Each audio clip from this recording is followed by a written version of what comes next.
All right, this week we're going to talk about what we're looking for when we are doing a running analysis or a gait analysis. And so as we go through here, there's a handful of things that we want to check out for people from the rear perspective, from back behind these guys. And so if we slow this thing down a little bit, some of the stuff that we're looking at is we want to see first, like, what part of their foot do they land on?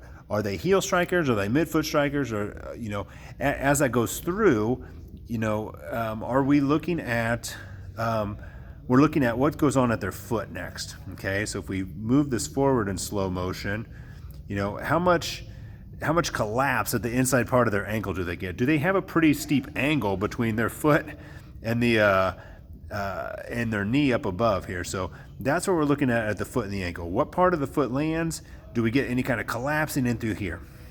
From there, we move up a little bit higher to the knee, and we want to see when the knee hits, do we have any what we call valgus movement here? Do we have any movement of collapsing of the knee? For a lot of folks that have pain at the inside part of their knee if they're running, that's the reason why, is because they're feeling that collapse on the inside part of their knee, and they're putting a lot of load through those tissues that weren't really designed to handle that. Now, a lot of times we feel those symptoms at the knee, but the real problem is actually coming from up here at the hip, right? And so that's what we're looking at next. As we're going through, do we see any kind of collapse at the hip? So it can sometimes look like it's going in this way, or we see one side drop. We'll see an angle like this as we're going through.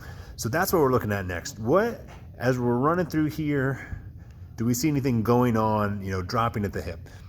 Clayton looks really good through here. The other things that we tend to look up as we're moving up the chain, we're looking for elbow drive. Are they pretty symmetrical in through here? It's nice when we get a gal that is wearing, or that has a ponytail, because we get to see how symmetrical her ponytail goes back through here. So those are the things that we're looking for when we're doing a gait assessment from back behind. There's a number of other things that go in there, but those are the big ones that we're looking at. And so a lot of this stuff, even when we're talking about stuff down the chain, like Achilles tendonitis or plantar fasciitis, it's a lot of times stuff that comes from right around the hip muscles. If they're not doing their job, something downstream is going to have to make up that load for you. Every time that you run and step, it's 2 to 3 times your body weight on every single step, right? So if those tissues are having to work more than they're designed to do because something else is taking the day off, that's a problem. So hopefully that helps you know what we're looking for if you guys ever come in for a gait analysis.